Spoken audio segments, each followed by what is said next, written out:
எல்லோருக்கும் வணக்கம் ஐயா. காஞ்சி கருவாடா இருந்தவங்க கையில ஒரு 2 இளநியை வெட்டி கொடுத்த மாதிரி இன்னைக்கு நிஃப்டி வந்து 24 பாயிண்ட் தான் ஏறி இருக்கான். ஆனா போர்ட்ஃபோலியோ எல்லாம் ஓரளவுக்கு நல்லா பிளஸ்ல வந்துடுச்சு. இன்னைக்கு இருக்கிறதுலே மிகப்பெரிய நியூஸ் என்ன அப்படின்னு பாத்தீங்கன்னா, இந்த ட்ரெண்ட் பிஎல் டாடா குரூப்னுடைய ட்ரெண்ட் டிஃபென்ஸ் செக்டர்ல இருக்கக்கூடிய பிஎல் இந்த ரெண்டு நிஃப்டி 50 இண்டெக்ஸ்க்குள்ள கொண்டு வந்துட்டு வெளியே எடுத்துட்டு போறது எது அப்படின்னு பாத்தீங்கன்னா, டிவிஸ் லேபரேட்டரிஸும் எல்டி மைண்ட்ரி எடுத்துட்டு போறாங்க. இது கரெக்டா இன்னைக்கு காலையில இருந்தே கொஞ்சம் கொஞ்சமா கிராஜுவலா நடக்கணும்னு அவசியம் இல்லை. ஒரு 3 மணிக்கு கூட மிகப்பெரிய அளவில் ரீபேலன்ஸ் அப்படின்றது பண்ற கூட வாய்ப்பு இருக்கு. ஸோ ஷேர் மார்க்கெட்ல இப்போதைக்கு இந்த 4 ஷேர் தான் ரொம்பவுமே ஃபோக்கஸ்ல இருக்கான். ட்ரெண்ட் கொஞ்சம் சுமாராக தான் இருக்கான். டிவிஸ் லேப் அப்படின்றது ரொம்ப சுமாராக தான் இருக்கான். எல்டி மைண்ட்ரியும் ரொம்ப ஃபிளாட்டா தான் இருக்கான். பாரத் ஆக இந்த 4 பேர்த்துக்குமே இதுல விருப்பம் இல்லை போல.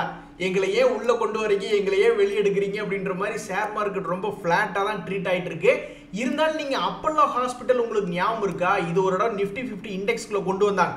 அப்ப இது கொஞ்சம் லேசா இறங்கினா இப்ப எங்க இருக்கான்னு தெரியுங்களா? 7130 ரூபாயில் இருக்கான். ஸோ இவனுடைய பீரியட்ல எவ்வளவு தூரம் இறங்கினாலும், இவனை வந்து நிஃப்டி 50 இண்டெக்ஸ்க்குள்ள கொண்டு வரும்பொழுது இவன் லேசா இறங்கினாலும் இப்போ ஒரு 1.5 வருஷம் கழிச்சு 2 வருஷம் கழிச்சு எடுத்து பார்க்கும் பொழுது அருமையான லாபத்தில் இருக்கான். ஸோ கடந்த ஒரு வருஷத்துல கூட 40% அப்படின்றது லாபம் கொடுத்துருக்கான். அப்ப இந்த பிஎல் ஷேர் அப்படின்றதும் ட்ரெண்டும் வந்து அதே மாதிரி மேல் நோக்கி ஏறி 40% கொடுக்குமா ஒரு 2-3 வருஷத்துக்குள்ள அப்படின்றதா ஷேர் மார்க்கெட்ல இருக்கிறவங்களுடைய எதிர்பார்ப்பா இருக்கு. இதுல இந்த பிஎல் ஷேர் மேலதான் எல்லாருமே கண்ணு வச்சிருப்பாங்க. ஏன்னா இவன்லாம் 100 ரூபாய் ரேஞ்சில இருந்து நிக்காம 325 ரூபாய் வரைக்கும் போனவன். ஸோ இங்கிருந்து மறுபடியும் திரும்பி ஏறி ஒரு 20% மேல லாபம் கொடுக்க போறானா, இல்ல மறுபடியும் ஒரு 200 ரூபா அல்லது 100 ரூபா வந்து எல்லாரும் என்னை வந்து வாங்கிக்கிங்க, இன்னொரு ரவுண்டு எல்லாரும் ஒரு ரவுண்டு போவோம் அப்படின்ற மாதிரி அப்படி கீழே வந்துட்டு மேல போக போறானா அப்படின்றது தெரியல. ஆக மொத்தம் கரண்ட் ரேட்ல இருந்து மேல் நோக்கி ஏறி ஒரு 20-40% சம்பாதிச்சு கொடுத்தாலும் சரிதான், அல்லது கீழே ஒரு 100 ரூபா வரைக்கும் போயிட்டு அப்புறம் ஒரு 3 வருஷம் கழிச்சு ஒரு 300-400 ரூபா சம்பாதிச்சு கொடுத்தாலும், பெரிய லாபமா சம்பாதிச்சு கொடுத்தாலும் சரிதான். இன்னைக்கு நிறைய பேர்த்தனுடைய போர்ட்ஃபோலியோ சந்தோஷமா ஜாலியா இருக்கிறதுக்கு முக்கிய காரணம் நிஃப்டி 50 இண்டெக்ஸ் மட்டும் இன்னைக்கு ஏறல. அதுக்கப்புறம் பார்க்கக்கூடிய பல மிட் கேப் இண்டெக்ஸ்கள், பல ஸ்மால் கேப் இண்டெக்ஸ்கள், அதே மாதிரி மைக்ரோ கேப் இண்டெக்ஸ்களும் இன்னைக்கு ஏறினங்காட்டி தான் இன்னைக்கு பல பேர்த்தனுடைய போர்ட்ஃபோலியோ ஜாலியா கொஞ்சம் குலாவற மாதிரி இருக்கும். இல்லைன்னா 4-5 நாள் ரொம்பவுமே காஞ்சி கருவாடா கிடந்தது. இன்னைக்கு எந்த இண்டெக்ஸ் பெருசா மார்க்கெட்டுக்கு உதவி இருக்கு ஷேர் மார்க்கெட்ல அப்படின்னு பாத்தீங்கன்னா, நிஃப்டி ஐடி இண்டெக்ஸ் தான் ஆல்மோஸ்ட் 1% ஏறி இருக்கான். சமீபத்துல எல்லாம் 3% ஒரே நாள்ல இறங்கினா, அதுக்கப்புறம் பிளாட்டா இருந்தா, அப்புறம் இன்னைக்கு எல்லாம் பார்த்தா 1% பிளஸ்ல வந்துட்டான். ரொம்ப சந்தோஷம் தான். ஸோ ஐடி இண்டெக்ஸ் ஒன்று, மெட்டல் இண்டெக்ஸ் ஒன்று. அவனுக்கு இறங்குறதெல்லாம் எதுக்கு? ஏறுறதுக்கு. அதே மாதிரி ஏறுறது எதுக்கு அப்படின்னா, என்னைக்காவது ஒரு நாள் நம்மளை பிடிச்சி கவுத்து விடுறது. ஸோ இவனுங்களை மட்டும் கரெக்டா பிளான் பண்ணி அடிச்சுக்கிட்டே இருந்தா அது மாட்டுக்கு ஜிக்ஜாக்கா விளையாண்டுக்கிட்டே இருக்கலாம் அப்படின்றதான் ஷேர் மார்க்கெட்ல இருக்கிறவங்களுடைய நம்பிக்கை. நண்பர்களே, இப்ப நிறைய பேர் ஷேர் மார்க்கெட்டுக்குள்ள 2K கிட்ஸ் நிறைய பேர் வந்துட்டாங்க. ஏங்க உங்களுக்கு எல்லாம் ரெசஷன் சம்பந்தமா பயமே இல்லையா அப்படின்னு கேட்டா, பயமா எங்களுக்கு எதுக்கு? அதான் நாங்க வாங்கி வைக்கிற நிறைய ஷேர் 40% 80% இறங்கி கிடக்குறா. அப்புறம் ரெசஷன் வந்தாலும் அதுதான் நடக்க போகுது. ஸோ ரெசஷன் இல்லாமையே நாங்கள் ரெசஷனை அனுபவிச்சுட்டு தான் இருக்கோம். அதனால எங்களுக்கு எல்லாம் பயமே இல்லை அப்படின்ற மாதிரியான ஒரு உணர்வுல கொண்டிருக்காங்க. ஸோ நீங்க வாங்குற ஷேர் 40% 80% இறங்குறது முக்கியம் இல்லை, திரும்பி பவுன்ஸ் ஆகிறதுக்கு அதுக்கு சக்தி இருக்கா அப்படின்றத செக் பண்றதா முக்கியம். ரெசஷன் வந்து கீழே 60-70% இறங்கினாலும் சரிதான். ரெசஷன் இல்லாமையே ஒரு 40-50% இப்ப டிஃபென்ஸ்ல நிறைய இறங்கிட்டான், ரயில்வே துறையில் இறங்கிட்டான். ஸோ இறங்கினது தப்பு கிடையாது. மறுபடியும் இறங்கினவன் மேல் நோக்கி ஏறக்க அவனுக்கு தெம்பு இருக்கா அப்படின்ற ஸ்டாக்குகளை பார்த்து, ப்ளூ சிப்புகளை பார்த்து நீங்க வாங்கினீங்கன்னா தான் பெரிய லெவல்ல சாதிக்க முடியும்.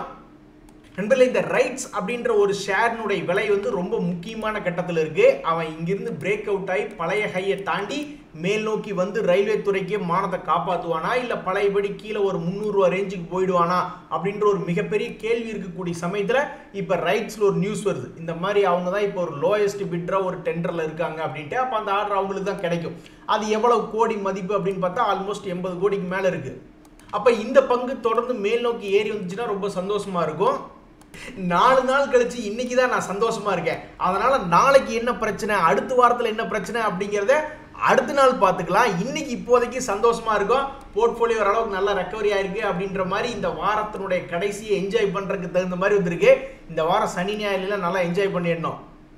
அதுக்கப்புறம் எந்த ஒரு ஷேரும் நம்ம கண்ட்ரோல் இருக்காது. ஏன்னா அவங்களுடைய Q2 ரிசல்ட்ஸ் அப்படின்றது வருது. அது நல்லா இருந்தால் 10-20% ஏற்றி விடுறதும், மார்க்கெட் அந்த ரிசல்ட் பிடிக்கல, அதை வேண்டாம், அதை எதிர்பார்த்த ரிசல்ட் வரல அப்படின்ற மாதிரி மார்க்கெட்டுக்கு தோணுச்சுன்னா அது ஒரு 10-20% இறக்கி விடுற வேலையும் பண்ணும். ஸோ போர்ட்ஃபோலியோவில் இருக்கக்கூடிய பல ஷேர்கள் லாபம் புக் பண்ணுறக்கோ அல்லது ஏவரேஜ் பண்ணுறக்கோ அடுத்து வரக்கூடிய மாதங்களில் வந்து வாய்ப்புகள் அமைய போகுது. எல்லாரும் கைகொட்டி சிரிக்க போகிறோம்னு நினைக்கிறோம். சரி, பார்க்கலாம் எப்படி நடக்குதுன்ட்டு. நண்பர்களே, இன்னொரு முக்கியமான செய்தி ஷேர் மார்க்கெட்டுக்கு வந்திருக்கு. அதாவது உங்களுக்கு தெரியாது இல்லை, ஜொமேட்டோ அப்படின்ற ஒரு ஷேர் வந்து ஐபிஓ சமீபத்தில் ஒரு 2-3 வருஷம் முன்னாடி வந்து 60 ரூபா ரேஞ்சுக்கெல்லாம் கீழே போய் அதுக்கப்புறம் பெரிய லெவலில் சம்பாரிச்சு கொடுத்தது. அதுக்கு காரணம் இருக்கக்கூடிய செக்டர் தான், சர்வீஸ் செக்டர். ஸோ அந்த சர்வீஸ் செக்டர் இனிமேல் அழிக்க முடியாது அப்படின்ற மாதிரி ஒரு ஸ்டாண்டர்ட் பண்ணிட்டாங்க நகரங்களில் இருக்கிற வரைக்கும். யாருமே இப்போ ஒரு கிலோமீட்டர் தள்ளி இருக்கிற ஹோட்டலுக்கு கூட போய் ஆர்டர் பண்ணி வாங்கிட்டு வர மாட்டேன்றாங்க.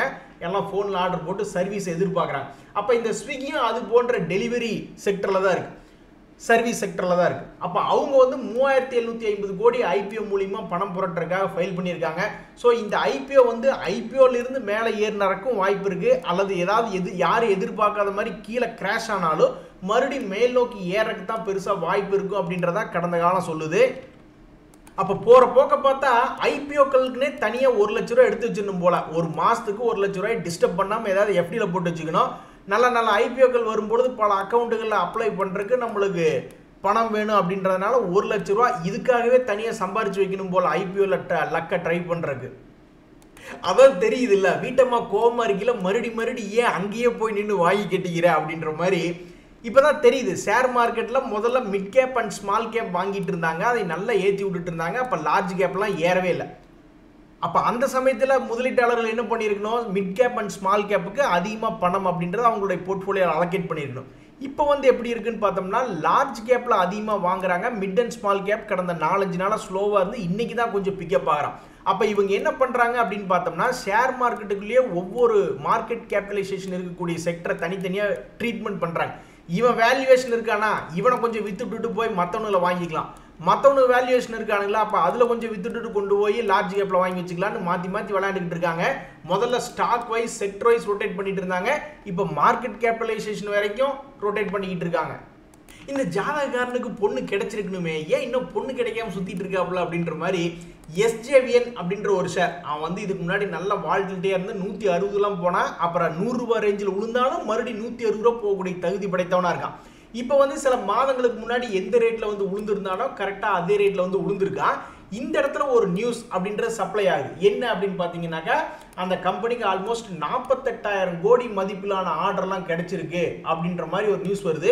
ஸோ இது போன்ற ஜாதக அமைப்பு அப்படின்றது நம்ம பார்க்கும் பொழுது அவனை மேல் நோக்கி தூக்கி விடக்கூடிய வாய்ப்பாக தான் இருக்கணும். ஆனால் அவன் இன்னுமே பெருசாக தூக்கி வரல. ஒரு 6 மாதம் கழித்து பார்க்கும் பொழுது இந்த 130 ரூபாயிலிருந்து 170 ரூபா வருவானா அப்படின்ற கேள்வி தான் ஷேர் மார்க்கெட்டில் இப்போதைக்கு இருக்குது. இன்னைக்கு ரயில்வே துறை சம்பந்தப்பட்ட கம்பெனியில் ஓரளவுக்கு நல்ல நியூஸ் தாங்க வந்துட்டு இருக்கு. ரெயில்டெல் கார்பரேஷன் ஒரு ஷேர், அது இன்னைக்கு ஒரு 155 கோடி மதிப்பிலான ஆர்டர் கிடைச்சிருக்கு அப்படின்ற ஒரு நியூஸ் வருது. ஸோ நியூஸ் எல்லாம் இப்போ கரெக்டான இடத்துல சப்ளை ஆகிக்கிட்டே தான் இருக்கு. நீங்க ஏறினா சரி அப்படின்ற மாதிரி தான். ரெயில்டெல்லாம் ஒவ்வொரு முறையும் கீழே விழுந்தப்ப சப்போர்ட் எடுத்து மேல் நோக்கி போயிருக்கான். ஸோ இப்போ ஒரு சப்போர்ட் கிட்ட தான் இருக்கா, நியூஸ்களும் வருது. அதை தொடர்ந்து மேல் நோக்கி ஏறினா சந்தோஷம் தான். இந்தியன் பேங்க் ஷேர் வச்சிருக்கீங்களா, அதுலயும் ஒரு நியூஸ் அப்படின்றது ஒன்று வருது. ஆல்மோஸ்ட் 5000 கோடி பணம் ரைஸ் பண்ண போறாங்க. இப்போதான் நம்ம ஒரு முக்கியமான விஷயம் அப்படின்றது ஒன்று பார்க்கணும். அதாவது ஃபண்ட் ரைஸ் பண்றதெல்லாம் ஓகே, ஆனால் இந்த ஃபண்ட் ரைஸ் பண்ணும்பொழுது நம்ம கடன் இந்த கடனுக்கு வட்டி அப்படின்றது கொஞ்சம் அதிகமாக நம்ம கொடுக்குற மாதிரி வருதுன்னு வச்சுங்களேன். பொதுவாக பேங்க்கில் பற்றி பொதுவாக பேசுகிறேன். முதல்ல சேவிங்ஸ் பேங்க் அக்கௌண்ட் வழியாக அவங்க நம்ம பணம் வச்சோம்னா நம்மளுக்கு ஏதாவது ஒரு 3%, 2%, 3.5% ஏதோ ஒரு ரொம்ப கம்மியான பர்சன்டேஜ் கொடுப்பாங்க. ஆனால் அதை அவங்க வெளியே ப்ரொஃபஷனல் லோனு கொடுக்குறாங்க, அல்லது கிரெடிட் கார்டுக்கு ஏதாவது ஒரு அப்படி இப்படின்னு ஏகப்பட்ட அதர் ஃபங்க்ஷனாலிட்டிஸ் கொடுக்குறான்னு வச்சுங்களேன். லோன் பேஸ்டு அதுலாம் வந்து 12%, 15%ன்னு ரொம்ப கம்மியான ஸ்ப்ரெட்டுக்கு கடன் வாங்கி ரொம்ப அதிகமான ஸ்ப்ரெட்டுக்கு கடன் கொடுத்துக்கிட்டு இருந்தாங்க. இப்போ சேவிங்ஸ் பேங்க் அக்கௌண்ட்லாம் வந்து பணம் பெருசாக போய் உழுகலை, ஃபிக்ஸட் டைம் டெபாசிட்லாம் இல்லை அப்படின்னா அவங்கெல்லாம் இந்த மாதிரி பெருசாக கடன் வாங்கணும். அப்போ அவங்களுடைய ஸ்ப்ரெட் என்பது கம்மியாகும். இல்லைன்னா எல்லா பேங்க்கிலும் சேர்ந்து சரி நீ வட்டி விகிதத்தை கொஞ்சம் ஏற்றி வச்சிடலாம் அப்படின்ற மாதிரி ஏற்றி வச்சாலும் ஆச்சரியப்படுறதில்ல. ஸோ உண்மையிலேயே இது கொஞ்சம் பெரிய பிரச்சனை தான். பட் பேங்க்குகளுக்கு ஒரு பிரச்சனையும் இல்லை. அவங்க ஒரு பக்கம் பணத்தை வாங்கி இன்னொரு பக்கம் வட்டி கொடுறாங்க, அவங்களுக்கு பெருசாக பிரச்சனை இல்லை. பொதுமக்களுக்கு ஏதாவது பிரச்சனை வருமா அப்படின்றத, இப்போ பொருளாதாரத்துக்கு ஏதாவது பிரச்சனை வருமா அப்படின்றதான் இப்போ கேள்வி. ஏன்னா சேவிங்ஸ் பேங்க் அக்கௌண்ட்டில் ரொம்ப கம்மியான ஃபிக்ஸட் டைம் டெபாசிட்லாம் ரொம்ப கம்மியான வட்டிக்கு வாங்கி அதிகமான வட்டிக்கு விற்றுக்கிட்டு இருந்தாங்க. இப்போ அதனுடைய மார்ஜின் கம்மியாகுது. அட பாவி, நான் யாராவது வம்பு தும்புக்கு போனேன்னா நான் பாட்டுக்கு சிவனேன்னு 100 ரூபாய் போய் டச் பண்ணலான்னு போயிட்டு இருந்தேன், இப்படி குறுக்கால ஒரு கட்டாயம் போட்டிங்களே அப்படின்ற மாதிரி மார்கன் ஸ்டான்லி அவங்க என்ன பண்றாங்கன்னா, சுஸ்லான் வந்து முதல்ல ஓவர் வெயிட், ரொம்ப போர்ட்ஃபோலியோல ஓவர் வெயிட் அப்படின்ற மாதிரி ஒரு ரேட்டிங் கொடுத்துருந்தாங்க. இப்போ ஈக்குவல் வெயிட் அப்படின்னு சொல்லிட்டதுனால இன்னைக்கு இப்போ 1% இறங்கி கிடக்கு இந்த சுஸ்லான். ஏன் ட்ரெண்டுக்கெல்லாம் நேற்று அவன் ஏற்கனவே உச்சத்தில் தான் இருக்கான், அவனை இன்னுமே மேல் போகிறதுக்கு வாய்ப்பு இருக்குது அப்படின்ற மாதிரி ரேட்டிங் கொடுத்துருந்தாங்க. நான் 1000 ரூபா இருந்து சார் கீழே 2 ரூபா வரைக்கும் போயிட்டு இப்போ தாயா நான் 80 ரூபா வந்திருக்கேன், இன்னும் நான் போக வேண்டிய காலம் இங்கே தேசம் இங்கே, ஒரு 80 ரூபா வந்தோடனே நீ முடிச்சு விட்டீங்களே அப்படின்ற மாதிரி சுஸ்லான் இன்னைக்கு சுமாராக இருக்கு. நண்பர்களே, இந்த அதானி கிரீன் அப்படின்றது கடந்த ஒரு வருஷத்துல அவன் ட்ரேட் ஆகிட்டு இருக்கக்கூடிய லெவலில் தான் ட்ரேட் ஆகிட்டு இருக்கான். கடந்த ஒரு வருஷனுடைய உச்சத்தில் ட்ரேட் ஆகிட்டு இருக்கான். இந்த சமயத்தில் இவனுல என்ன ஒரு நியூஸ் அப்படின்றது வருது அப்படின்னு பார்த்தீங்கன்னா, டோட்டல் எனர்ஜியோட 50:50 அப்படின்ற ஜேவி வந்து சைன் பண்ணிட்டாங்க, கம்ப்ளீட் ஆயிடுச்சு அப்படின்ற ஒரு நியூஸ் வருது. இதுக்கு அவன் பெருசாக ஆர்ப்பரிக்கல, சுமாராக தான் இருக்கான். இன்னைக்கெல்லாம் 1% ஏறி இருக்கான். பட் இருந்தாலும் உச்சத்தில் ஒரு பங்கு இருக்கும் பொழுது இந்த மாதிரி நியூஸ் வரும்போது ஸ்வங்கின்னு ஒரு 5% 10% வெடிச்சு செதறுவானுங்க. ஆனால் ஷேர் மார்க்கெட்லாம் இப்போ கூல் டவுன் ஆயிடுச்சு, ரொம்பவுமே முதல் மாதிரி எந்திரிச்சு ஆடுறது இல்லை. நண்பர்களே, இந்த டிடிஎம்எல் ஷேர், இந்த டாடா குரூப் ஷேருக்கு வேற வேலையே கிடையாது. இந்த ஷேர் பிரைஸ் வந்து திடீர்னு ஏதாவது ஒரு காரணத்தினால அவன் பாட்டுக்கு ஒரு 20-30 ரூபா ஏறுவான். உடனே மக்கள் என்ன நினைப்பாங்க, ஓ இதில் ஏதோ ஒரு நியூஸ் இருக்கு மாட்டிருக்குடா, அவன் பாட்டுக்கு நிற்காம ஏறானேன்னு 80 ரூபாயிலிருந்து 104 ரூபா போயிட்டானேன்னு நினச்சிக்கிட்டு இருப்பாங்க. கடைசியில் பார்த்தா அவன் வழக்கம் போல் இதெல்லாம் எதுக்குன்னா உங்களை எல்லாம் நான் லாக் பண்ணுறதுக்கு தாண்டா அப்படின்ற மாதிரி. இப்போ கூட சமீபத்தில் 80 ரூபாயிலிருந்து 110 ரூபா போனான். அப்போவே நிறைய பேர் யோசிச்சாங்க, இவன் மேலே வரது பல பேர்த்த ஒரு வேளை லாக் பண்ணி விடுறக்கோ அப்படின்ட்டு. ஸோ என்றைக்குமே எந்த குரூப்பாக இருந்தாலும் நீங்கள் வந்து அதில் லாபம் பண்ணக்கூடிய ஸ்டாக்கா, அதே மாதிரி அது வந்து பெரிய பெரிய இன்ஸ்டிடியூஷனல்ஸ் அந்த ஸ்டாக்ஸை வச்சுருக்காங்களா, அதே மாதிரி அவனுடைய ஃபண்டமெண்டல்லாம் கொஞ்சம் சீப்பாக இருக்கா, அவனுடைய ப்ரைஸ் கொஞ்சம் லோ ரேட்டில் இருக்கா, மறுபடி வாங்கினா அவனுடைய பழைய ஹை கண்ணுக்கு தெரிகிற லாபம் மேல் நோக்கி வர்றதுக்கு வாய்ப்பு இருக்கா அப்படின்ற மாதிரி பார்த்து வாங்கினீங்கன்னா தான் தப்பிக்க முடியும்.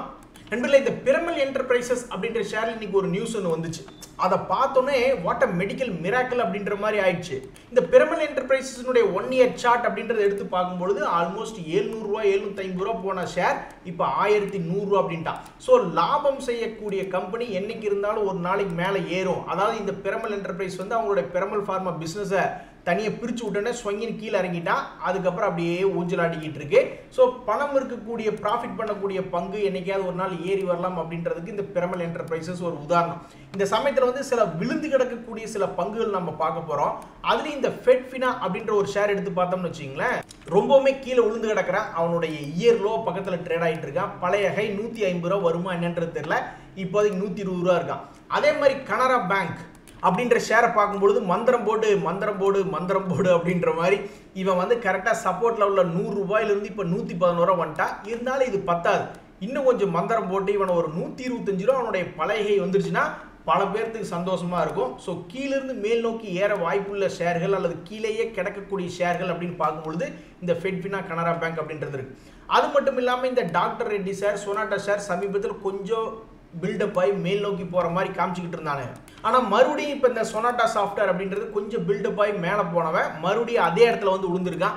மறுபடியும் இங்கிருந்து பழைய ஹை 720 வந்தாலும் சரிதான், ஒரு ஷேருக்கு 100 ரூபா ஏறி வந்தாலும் சரிதான், அல்லது ஒரு 800 ரூபா வந்தாலும் சரிதான், அல்லது 1000 ரூபா வந்தாலும் சரிதான், சொனாட்டா சாஃப்ட்வேர் இந்த சப்போர்ட் லெவல்லேருந்து மேல் நோக்கி ஏறுமா.